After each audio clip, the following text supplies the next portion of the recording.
Hi, Mary. Welcome to Potterwatch. Hi, thanks for having me. Can you introduce yourself to the students? I can. I'm Mary Burke. I'm a professor in sociology and gender, sexuality, and women's studies, and I use she, her, and they, them pronouns. And Mary, what question have you brought for us today? Okay, so I was really interested in thinking about the question of why or in sort of what ways this book produces and reproduces particularly normative ideas about gender and sexuality. All right. So what do you have to tell and or rant us about? All right, so I thank you for offering to allow me to rant on this, because I think when I first emailed you about this, that's what I said. But I was like, I can rant about this particular topic. So one of the things that I think is like particularly interesting, and I'm interested in this in both, right, sort of, I guess like sci-fi fantasy genres, as well as like, right, sort of post-apocalyptic genres. So like sort of various genres where, right, sort of the whole premise is imagining these sort of different worlds and different possibilities. And so one of the things that really sort of irks me about this particular series is that it is so like incredibly imaginative in many ways, but it's like completely unimaginative in so many other ways. And I feel like two places where this really stands out for me are around sort of gender and representations of gender and gender roles and norms, and then obviously sort of related to that, sexuality. And I think we are sort of, we could definitely talk about sexuality and gender and sort of the ways that those both operate really normatively. But certainly, like, right, there's also just sort of patterns of each, right? And I think that like one operates more in kind of invisibility, right? That like sort of sexuality is heterosexual, it's heteronormative. So there's just really like not a lot else, although, right, we can just talk about the sort of post-publication queer baiting that happens, right? It's not even like, I don't even think it's queer baiting during the actual series, but like post-publication, like, oh, let's talk about some characters who are obviously gay. But then I think, right, even just like looking centrally at who are the heroes, like what types of roles they have, and like particularly like even just looking at the sort of dynamic of like even just like Harry and Hermione is like, right, there's just so much kind of really sort of frustratingly gendered about those like heroic roles. Can you say and Hermione? I'll let you drink. Yeah. Oh, sorry. You'll also get a lot of F-35s during, so don't worry though, just leave that in, because that's literally like every class I teach is just me telling students to pause while the F-35s fly over. Okay, so I'm just going to talk about Hermione for a minute, right? Because I think that like her version and sort of Rowling's, sorry, there's no telling when they'll fly over. So I really apologize. I didn't know it would be like 2:20 on a Friday. Like one of the things that I find really frustrating in this series is that like while we do have this main woman character, one is that, right, she's like clearly sort of presented in, I think, what is standard for the like standout or like not like other girls sort of trope, where it's like she's very smart, right? But that sort of, she's very smart, but she's also like really uptight. So like in so many ways, she just sort of these norms of, and also like of a not pretty girl, right? Because there's also, of course, we have to have that storyline in the book where, right, if, correct me if my memory is wrong on this, but she does some magic that like, and it kind of gets messed up, and when it gets fixed, she's a bit prettier afterwards. So, right, we have to have the sort of transformation so that we understand that Hermione's really smart, but like she wasn't always really pretty, and that she's always sort of the sidekick, even though she's 100% smarter. And that, like, right, Harry is fairly, I don't know if this is controversial, unremarkable. But, right, because of, I mean, it's a sort of an interesting analogy if I would ever give Rowling credit for any of this, which I won't, but of essentially, like, you get to be, like, amazing just by your birthright of being, like, gendered a dude and a white dude, right? Because I sort of think that's, like, right, it's like he doesn't do anything, but people decide that he's amazing. And via that decision that he's amazing is really sort of like why he ends up shining. Whereas, right, I think she is this sort of epitome that women have to work really hard in order to be. And even though she is so smart and she is sort of one of the sidekick, there's also, right, this ultimate that we have to sort of place her with a man. So in like sort of wrapping up the story, who does she end up with, right? I shouldn't say, or is it like, does anyone in the class actually hasn't read the series? Oh wait, sorry. What was that? Everyone knows. Everyone knows. Right? And so it's also sort of this place where, and it's even interesting there because one is it's just like frustrating to me. I'm so sorry that this is happening during the recording. I mean, I think one of the frustrating things to me in general is that so much of the sort of storylines, particularly as you get to like puberty in the books, are then really like focused on crushes and like dating relationships. And so there's sort of so much about it that suddenly becomes that. And then you can't just have them continue to be a friend group. That we have to like end up having an arc in the story that is heteronormative and that is like heteroromantic, even if none of it really makes a ton of sense. Like none of it, I don't think anyone is like reading these books with like, definitely like can't wait for Hermione and Ron to get together in the end. But like, of course, that's what has to happen. And it's not that like I oppose the idea that like friendships can evolve into other forms of intimate relationships, but it just, I think so much of it sort of seals this version of Hermione as like we're allowed to have her be smart, but she can only sort of be smart within still these sort of confines of the like sidekick and the like love interest for one of the two like main men characters. So sorry, I just ended up really talking about Hermione instead of Harry, and I think maybe that shows my like where my interests lie.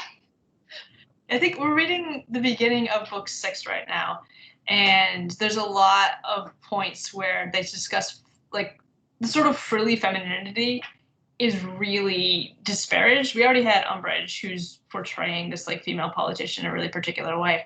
But the early parts of book 6 is Fleur's back, and Ginny and Hermione are sort of like, oh, Fleur, and the twins have opened their joke shop, and they've got this whole like pink section that's just like the girl section, and you're just like, oh, why, you know? And so they're really set apart as like the ones who aren't going to fall into those feminine tropes, but it's also really like disparaging of the people who would fall into those. I'm not really sure what to make of all that. That's really interesting. I forgot about sort of those pieces of the book, but I feel like that really fits again with this sort of standard construction that for women to be like respected or for women to be like heroes in our stories, that they need to not be feminine, like, right? And so I think that does fit with also this sort of celebration of, right, sort of like girls being like, well, I'm not like other girls, or like, I don't get along well with girls, like I get along better with boys. And like even there's a degree of that where like Hermione's like two right main sort of friends for a lot of the series are boys. So I think that like I think they feel like that sort of fits as well with sort of, yeah, with kind of some of my issues with this construction, because it's right, there's, as we sort of shift around like ideas about gender in our culture over time, right, we might increasingly celebrate qualities associated with masculinity, but we don't have the sort of opposite pattern happening. And so like, right, we celebrate women who embrace certain masculine qualities. Of course, they can't be too masculine, right? Like, especially post puberty. You know, if you're like too much of a tomboy or too sort of gender non-normative, but like, there's no such thing as that in those books, right? I mean, it's really that like, it's Ginny who's spunky, but like still like beautiful and feminine, or like it's Hermione who's really smart, but still like, right, develops and is beautiful and, you know, isn't like sort of overly rebellious or other things that we might sort of associate with masculinity. So yeah, I think that fits really well, that and again, it's a woman author, right? It's not like we've learned to not expect things in many ways around gender from Rowling. But right, the fact that like, right, women writers like reproduce this. So like you can't imagine a way of talking about gender and talking about things that might be considered as more feminine or more masculine in ways that are celebratory or neutral, but are really like, oh, well, we're going to mark these women characters out as special or worthy because they're not hyper feminine, right? But they're still pretty, and they're still like heterosexualizable. I guess that's not a word. I just made it up. If we take the other side, you know, we have somebody like Neville who is not hyper masculine at the beginning. He gets to be the sort of the sensitive boy, but his like big arc of maturing and of sort of being celebrated is that he becomes masculine. You know, his body conforms to a masculine ideal. He becomes like a fighter, and you know, we celebrate his bravery. He's a true Gryffindor now.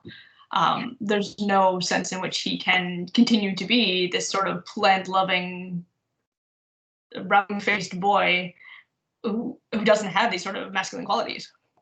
Yeah, and I was just thinking, I feel like that really fits well too with the fact that, right, the whole idea that it could have been Neville, but it was Harry. And I think that fits with that too, because like, right, I mean, we can celebrate Neville eventually because he sort of, right, he becomes like more masculine and more like heteronormative. But right, the sort of like perhaps the reasons that it wasn't him is because he didn't have those qualities that people saw as heroic, like masculine, etc. And so like just based on that, like he's fully ignored in terms of like having the same sort of potential trajectory as Harry. So one of the things we talk about in class is Harry's narrative perspective. Even though it's third person, we're definitely seeing this from Harry's point of view. And Harry was raised in the Dursley household, which we know is, you know, bigoted. There's some homophobic stuff from Dudley. So how much do you let Rowling off the hook for this because it's Harry's narrative perspective?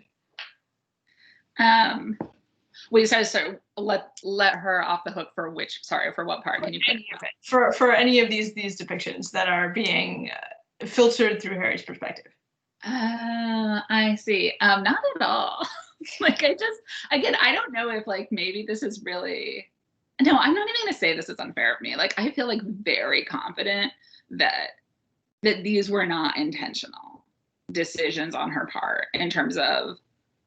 Right. I don't think people writing children's books do that. Like, I think people writing children's books tend to do things in relatively overt ways. Like, I don't know, again, this is not my area, but just in terms of my general impressions. So yeah, I just like the whole idea that she would sort of think, well, like, oh, it was because of his experiences in this household. And then because we're seeing the story from this perspective that like, I can't be more progressive in the stories that I tell. I don't know. Like, I don't know if that's what you meant, but like, I'm not going to give that one to her.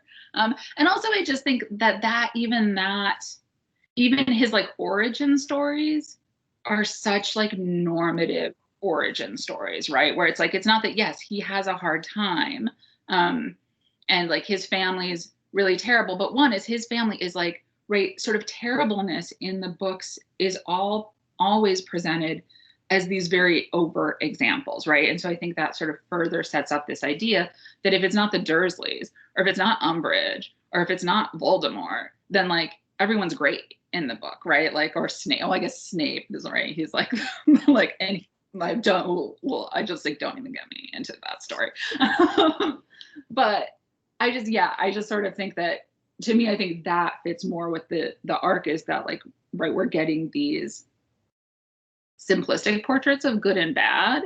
And so it's hard for me to imagine that there's these like more sort of subtle sort of versions of character development around that.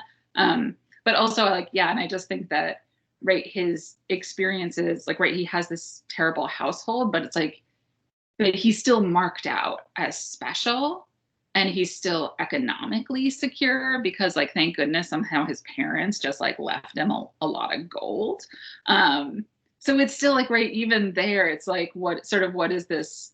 Because even if we're supposed to relate to his struggles, like his struggles are still, they're still like partial struggles, I guess I would say, or right, he's still like he's still able to escape that, and we don't really see him develop or like move away from like what those lessons that he's been taught, as he like no longer has anything to do with that kind of family he was raised in. I don't know, maybe, I'm sorry if I'm being like unfair. Do you want to say anything about the queer baiting, or is that going to take us into too much anger? No, I'm sorry. I won't. I did say that I would vent or rant about this, so I apologize. No, I will talk about it. I think that, I mean, right, I think, and this is not at all like, right, unique to this particular series, but I just think, right, we do have, like, clearly there's this history of having to find queer characters in like the stories in our cultures. And so I just, you know, when I think about this particular story, right, it just, on the one hand, it's not any different than most stories, like, right, most stories, acknowledging that I think from less mainstream writers, like smaller presses and things, we are absolutely getting increasingly sort of more of these sort of different representations around gender and sexuality. But I just, yeah, I think one is I just find, and I guess I would say I really celebrate the fact that I do think a lot of folks have taken those stories and made them their own. And I mean, I like will love every person who's ever written fanfic about like any Harry Potter characters where they've queered them, right? Because I mean, that's like the reality, and there's a reason people do that, and do that with most kind of mainstream stories. But I think my sort of two frustrations in terms of it is that in a period of time where like these books are not that old, you know, they are like, they're 20, what you said, 20 years old. Mm-hmm. So they're old, but they're not that old. So like, right, one is like Lesson came out in 2007. So 2007, yeah. And so like, right, it's like these are not that old of books. So the fact that someone decided like, I'm going to write this whole series for young adults and I'm not going to do this. And then to me, the like adding the insult to injury was the right sort of the Dumbledore, sort of the outing of Dumbledore in that like post-publication period. And there's a lot of reasons for that. One is I just like, stop. No, you didn't. You never thought that. And if you did, like, you should be ashamed of yourself if that's how you decided to represent gay characters. But then it's also that, and I think this fits more broadly with the way adults are also represented in the stories, is that like adults are represented as like not having any intimate familial partnerships of their own. Like they're just adults who are just there singularly to serve children. So like that's true of all the teachers, and like the closest thing we get to that I can remember that we get to like a romantic storylines are like two of the men characters like having feelings for women that I don't think, maybe one of them, I'm trying to think with I feel like with one of them maybe it was like what, like it wasn't unrequited, and one of them it was requited, but like it's sort of generally right, they're all sort of single, but then sort of for the version of like the gay character we get to be someone who just like had, you know, was like in love with someone, but like they didn't have a relationship, and so they just remained single and celibate for their whole life. For 100 years. Thank you for reminding me of the details. Like I mean, that's the place where I'm like, it goes from being, I just expect this of books, right? Like I grew up in a world where like I wasn't represented. And so, okay, like I will accept it. I can still accept that this is a fun storyline. But I think like moments like that where you're like, really?